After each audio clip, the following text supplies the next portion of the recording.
Our gospel lesson today is from the Gospel of St. Luke, chapter 14, verse 1, and then we'll be reading 7 through 14, starting with verse 1.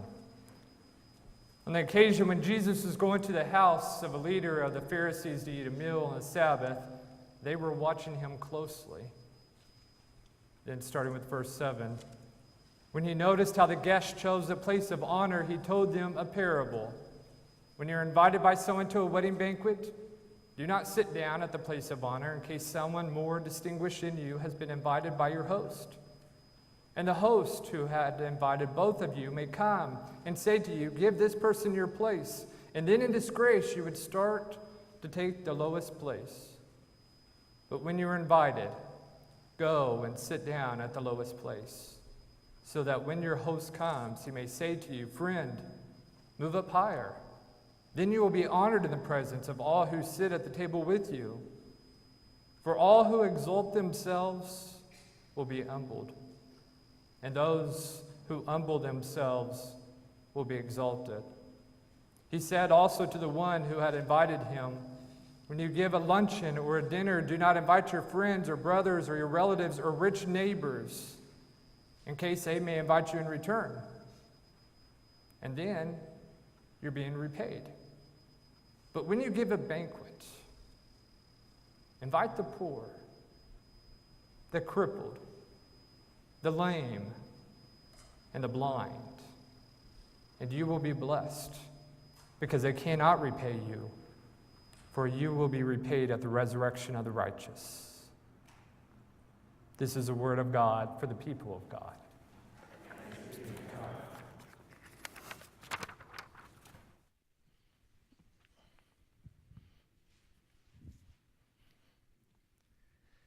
I think most of us in life have had the experience of being a part of a group, and it did not really feel like we were part of the group. In a way, it felt like it did not matter if we were present or not. That happens to us in life. Sometimes we like being in a crowd and not being known. I think most of the time when we visit the city, it feels that way. It's fine to be able to go and visit at the mall and not know anybody there. But that kind of anonymity is not the place where we want to live and where we are to be in our life most of the time. Maybe in the city you can, pull out of the driveway, and as soon as you leave the house, you're anonymous until you arrive at work or someplace like that, and you begin to be in a place where you're known. But the truth is, we need to have a sense of community and belonging. It's part of what we hope for in our lives, what we long to experience. And that kind of connection is what church is about in many ways. It's a place where we come to share our faith and not be alone, but be connected to others in fellowship and community.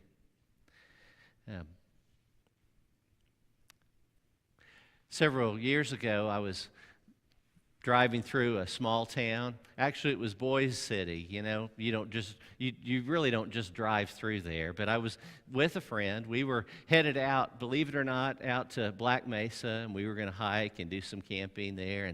And he had served at Boise City 10 years before that as the pastor.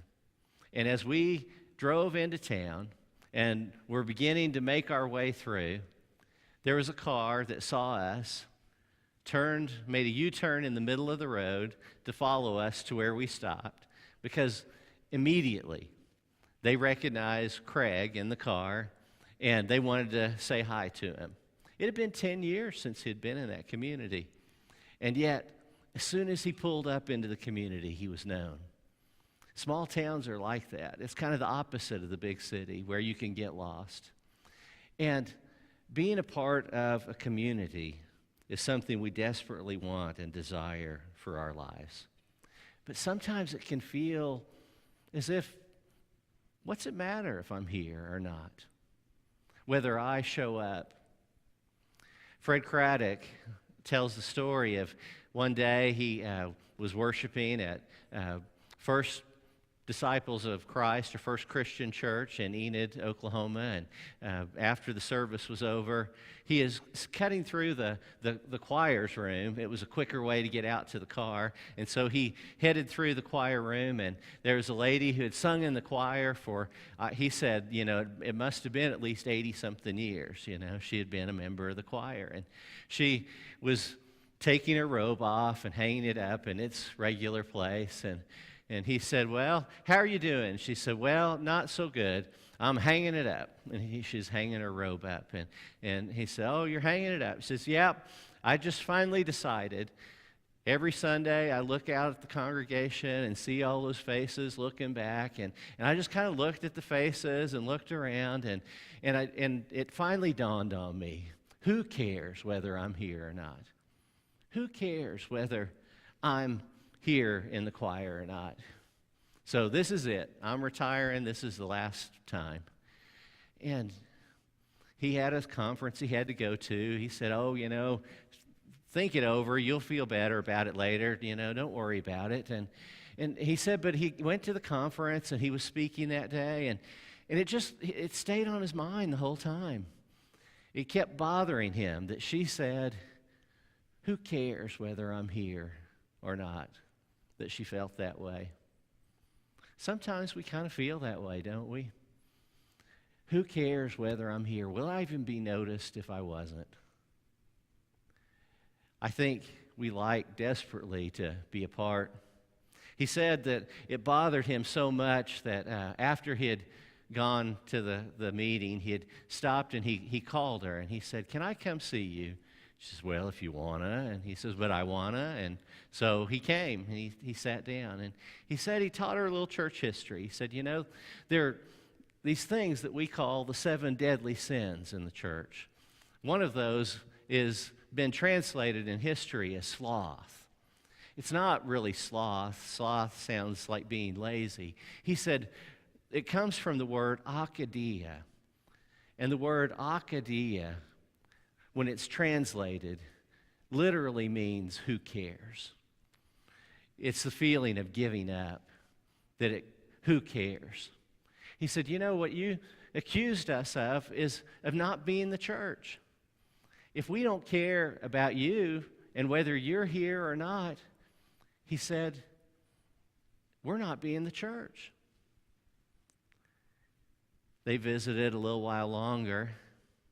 I think maybe he was convincing to her. But we all desperately need a place to connect and a place to belong, a place to be present. I had an elementary school teacher who insisted on we would attend class that we raise our hands and we say present. I'd always said here. So it was a whole new thing to learn in her classroom, to say present. And part of her reasoning was that we're not just here. You can be here without being present, can't you? You can show up and fill your place, but really not be present to what's going on. Showing up is just the beginning. Being present is allowing yourself to be a part, to be connected. When you come to worship, you're not just here, you're participating. You are a part of what is happening. You're tying your life to God's life and ours to each other. And it's not a matter of who cares. We all care. We all desperately want to have that place in our lives. And God calls us and connects us here. Jesus is at a dinner. He's at a dinner, and it says the Pharisees are kind of watching him, waiting for him to mess up. I wonder, what it's like to always kind of be on guard in that way. I know that sometimes we, are kind of watched and to see about our behavior, but it was as if they were really testing Jesus out to find a place to fault him. And as they are there, he told them a little bit about how we should be in our life together. He said, don't go seeking places of honor. When you go, take the place that's humble. And then if you're called to set up higher, then it becomes an honor to you. And when you have a dinner, don't invite just your friends. They'll just invite you back. But instead, invite those who you don't know, those who you need to get to know. That's part of why we do, I think, the neighborhood life groups, is so that we get to know one another better. And those of you who participated in them, I know that's been one of the real blessings of the group to you, is that you've gotten to know other folks in the life of the church who you really have just seen in passing sometimes, but gotten to know them more deeply and fully in your life. We all need to have that third place in life. You remember the show Cheers, the place where everybody knows your name? There was a whole time in the life of the church where there were different churches having marketing campaigns related to that theme, a place where everybody knows your name. The philosophy behind it is that we all need a third place, our home, our work, but there'd be a third place where we are known fully, where we don't have to worry about any of those other identities, where we can come, and that's who we are as church, that third place where we can come and be known fully by God who created us and loves us, and fully by those who are around us and care for us in life. We all need that kind of a place. And when we do it for church, it takes on special meaning. That being a part of a church, being a part of worship, is not just something we do for an hour of our life. It's something that changes our life and gives us a sense of meaning and purpose. That hour of worship is pivotal in us understanding who we truly are in life and in faith. One of the real conflicts that churches run into these days is that football games, and we'll be moving into that, professional games tend to start a little earlier than we wrap up and finish. There can be a time where you might miss the opening kickoff of the game because you're in worship. We've all experienced that. So Emmanuel Cleaver, who is a United Methodist pastor, he wasn't totally shocked, but he was taken a little aback after he was elected mayor of Kansas City and serving a church there in Kansas City. But after he was elected mayor, and in that first week in office, he was approached by a group of about 20 pastors, and they asked if they could meet with him. And so he scheduled the meeting, and they came, and they said, we know you're a pastor, so we would like to ask you to help us out. We've been trying to get the Kansas City Chiefs to push their kickoff back so it didn't interrupt worship.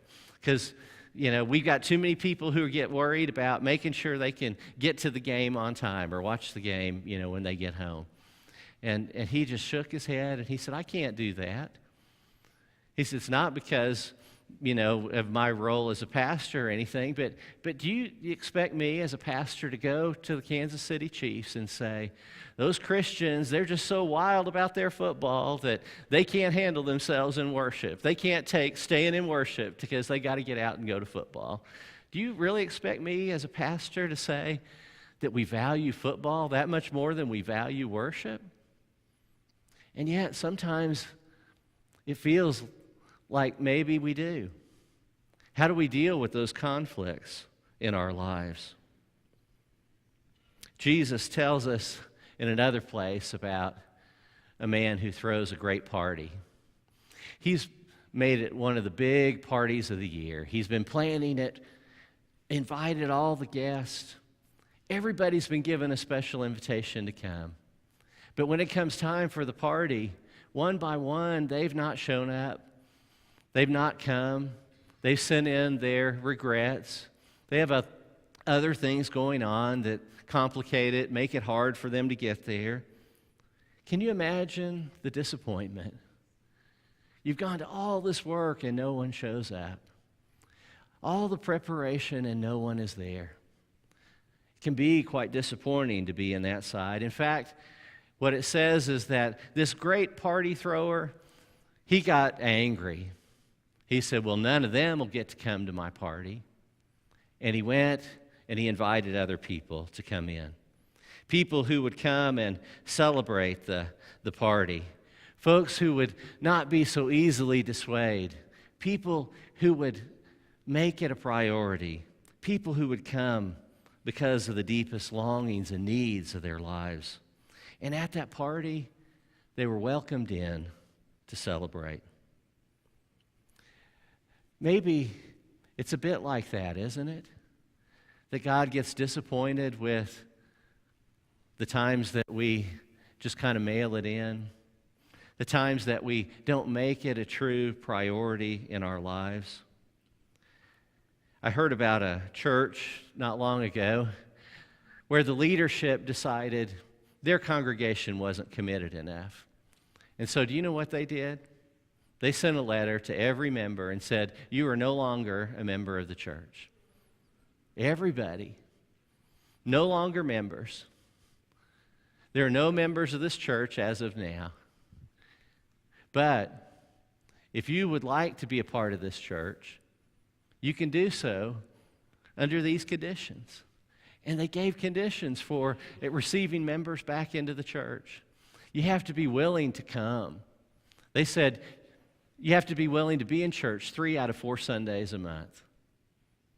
Isn't that interesting? Make those kinds of basic levels for being willing to be a member of the church again. Well, there are days that we all get frustrated, days that we'd all like to make those kind of rules, but most of us don't go there, do we? We find other ways to be able to try to welcome people back in. But they decided we can't do this with integrity anymore if people aren't willing to commit themselves completely to the life of the church. One of the things that's interesting in Sunday school, in fellowship groups, the more people you have, oftentimes the more meaning they hold. Not because more people makes it better and because it's bigger, but as people are added, they bring energy and they bring life and they bring their relationships and their commitments. And as they share in that, it becomes something that's transformative to the group. Sometimes it takes a bare minimum of people to get together to make it feel the energy and power that it's to hold. Sunday school is that way. You can have Sunday school with 2 or 3 people, but it's always more, isn't it? Whenever you add more into the group, there's more conversation, there's better depth. It adds more to the whole life. Sometimes in the programming of the church, it feels like if we could just get everybody here, man, wouldn't that be amazing? One of the things I've often thought about in the life of the church is that we should have every month or two something that we would call an energy event, that we would bring everybody who could possibly be here to be here on that day. What if everyone made an effort that we would all be here next Sunday?